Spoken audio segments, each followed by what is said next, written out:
So Samurai Game of Thrones is what I typically call this, Legend of the Five Rings RPG, and if you ever thought, I want to play Littlefinger, but in Samurai Fantasy Rokugan world, well then this video will help you out a bit. We're talking the Air Shuji from this book, the core book, which Air Shuji are talking techniques, which will help you with talking in different ways or do other stuff that are powered by your talking.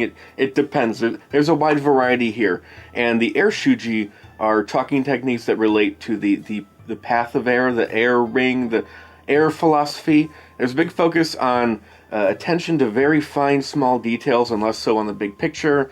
Also, deception is a big part of the air ring, and so we have a lot of stuff that deals with that.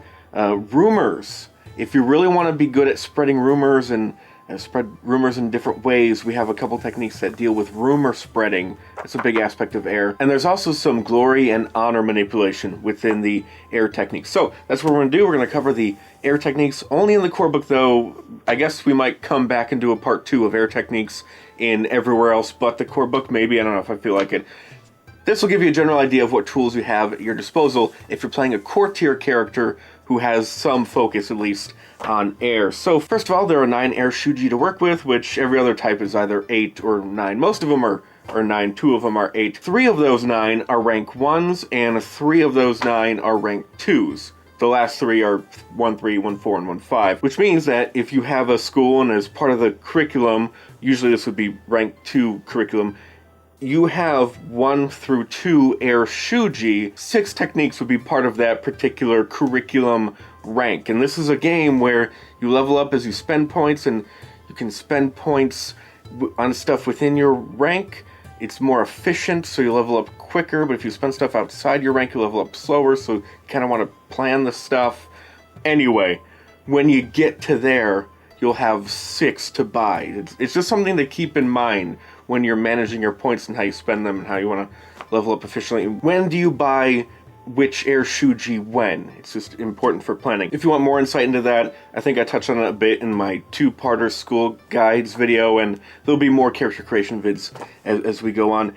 Anyway, let's start with the rank 1s. First of all, we have a really weird one which offers us some interesting utility. Cadence. In courtly situations, it can be advantageous for courtiers of the same clan to be able to communicate wordlessly. So basically, when you do a social check, you have the ability to communicate some information to someone else from the same clan, sort of a secret code. It's the cadence, or how you say something that will have a secret message that no one else would even know. So the description is kind of misleading. You're not communicating wordlessly, your words aren't apparent to anyone else. Now, for someone to hear this, they have to be of the same clan as you. Also, they have to have this technique as well. Unless you roll well enough, then you can convey the same type of message to someone who doesn't have this technique. Isn't well versed in the secret code of your clan, I guess, which it makes me kind of wonder, like, you can have some weird situations where you're not really sure to what extent this is effective. Like, could you have a secret language? It's implied there's like a secret code here, right? Basically, right? That seems to be the implication in most instances of this, at which point, like, you could also communicate with people of the same party if you travel together enough. You could just say, hey, GM, me and this guy, we know what we're talking about. I'm a crane courtier, he's a deer courtier, and we have the language going on, right? We should be able to talk to each other that way. But once we've established that, can I then, as a crane person, secretly talk to another crane courtier person without this person knowing? Like, it's a different set of codes, right? Different secret language, maybe? That should be fine. I think it's one of those situations where the GM just makes a judgment call. As long as it makes sense, yeah, it should be fine. Anyway, spending too much time on this. The next 2 rank 1 talents we have both deal with rumors. One of them, Whispers of Court. Rumors are in the currency of court, and when such news is in short supply, many courtiers simply spin it themselves. They use cunning schemes and plausible half-truths to bait their webs of intrigue. Basically, it's a giant area of effect rumor bomb.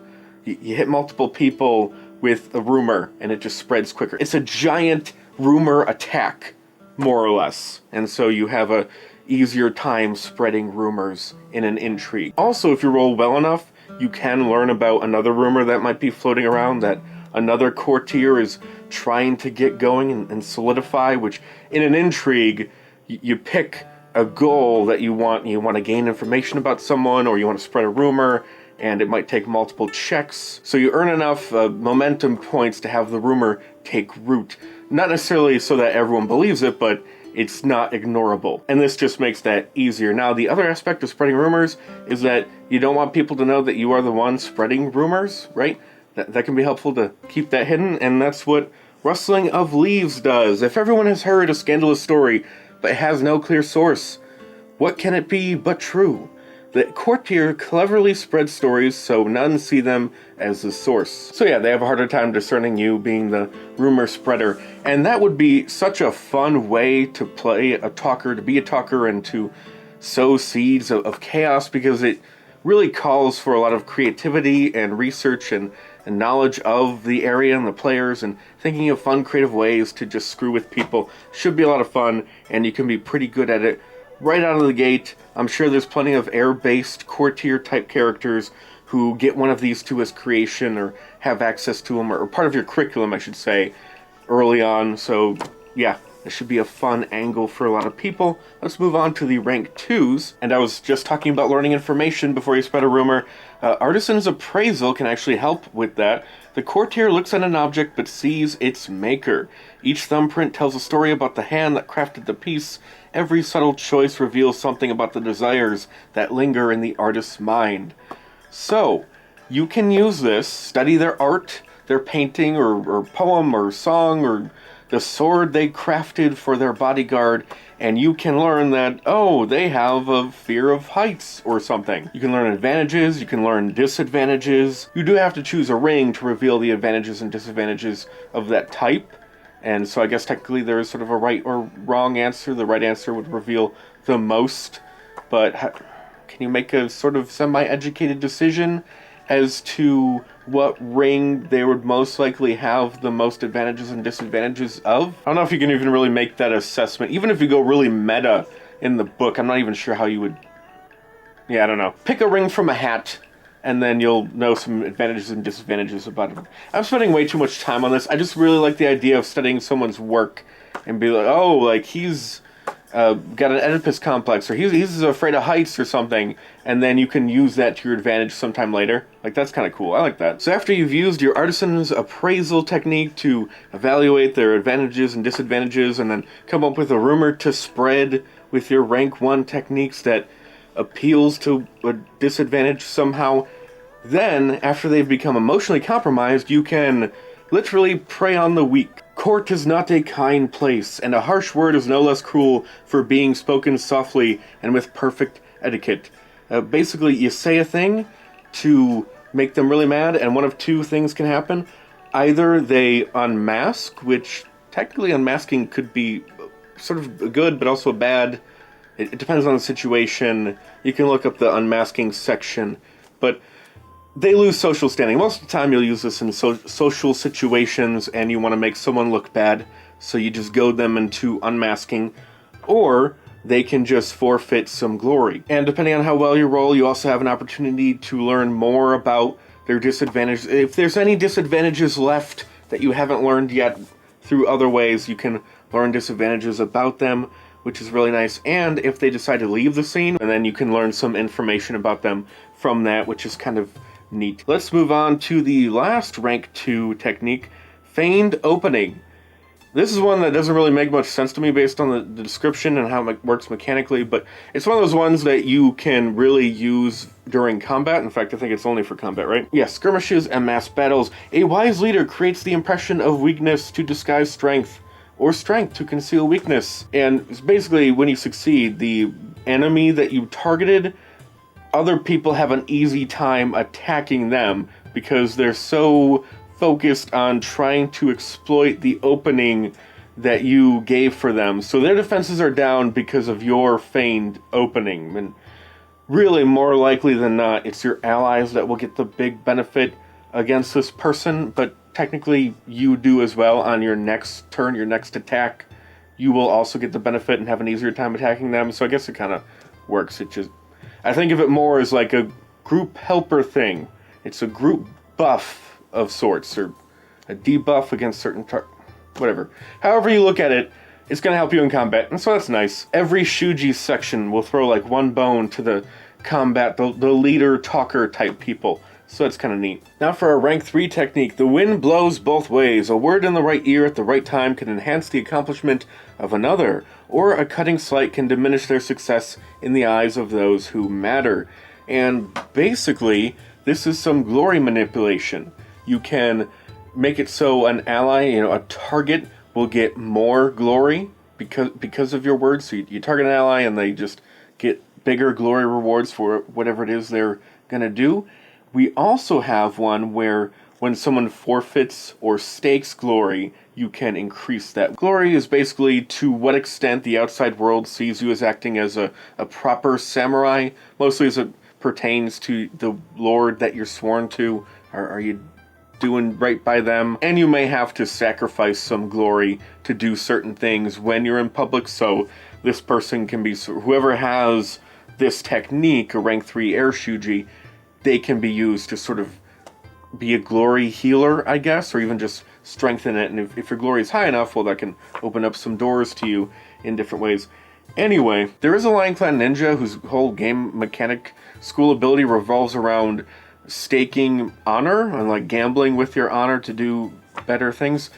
I wonder if maybe there is or might be someday a samurai who's similar but with glory. That could really come in handy. I wonder, is that a character? Should that be a character? I don't know. Anyway, I would keep an eye out for that if it exists or will exist in the future. Next we have rank 4. Wolf's Proposal. Being honorable is of the same value to a courtier as appearing honorable.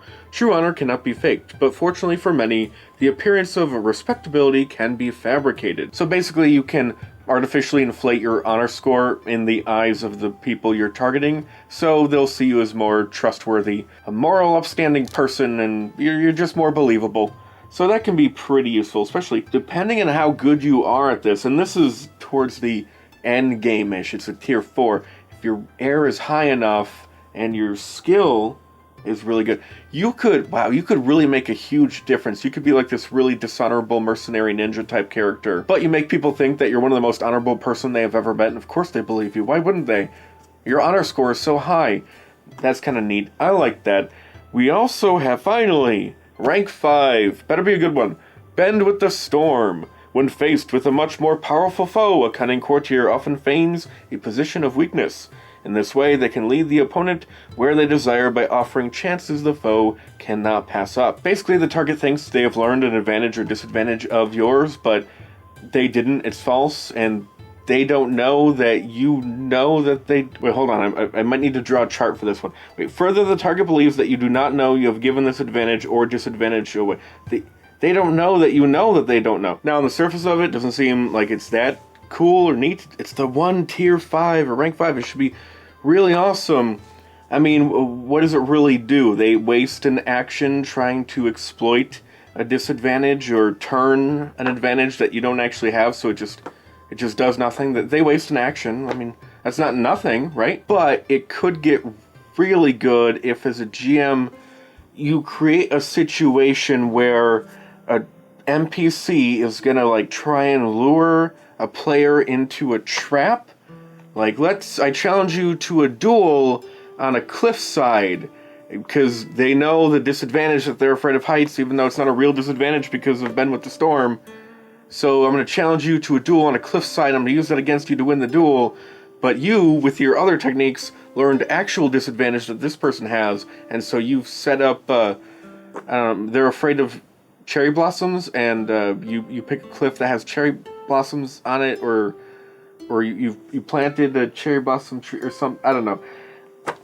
It's possible to come up with something good for this, right? Where the NPC thinks they're luring you into a trap and it's sort of an elaborate ambush, but really it's like a secret ambush that you set for them, or that maybe you have your crab clam person, combat engineer, Caillou guy dig into the dirt to where the structure isn't that great, so you just have to get you two near the edge, and then the structure collapses, and then you don't fall down the cliff, but they fall down the cliff, so it's like a accidental murder, and his choice was to be on the cliff trying to exploit a disadvantage that you don't have, and accidents happen and he dies and you got rid of that person somehow. I don't know.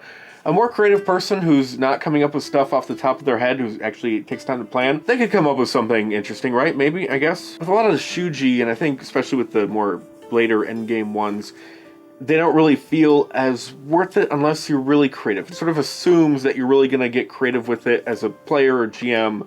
And spreading rumors, like that aspect of it, that really calls for creativity. What you bring to the table. It's sort of a get what you put in sort of a thing with the Shuji talking techniques. And it's more understandable with the spreading rumors thing because it's so low, I think. But when you get to like a rank 5 and it's just, it is what it is, well, like, I can see a lot of people saying, oh, air Shuji suck, right? I haven't checked the forums, but I'm sure if I did check the forums, I would find people saying, oh, air Shuji is useless, and because they're all wrapped up in the mechanics of it. But if you come at it from more of an abstract, creative approach, they could be really interesting and fun. Some of them I'm sure suck, right? Yeah.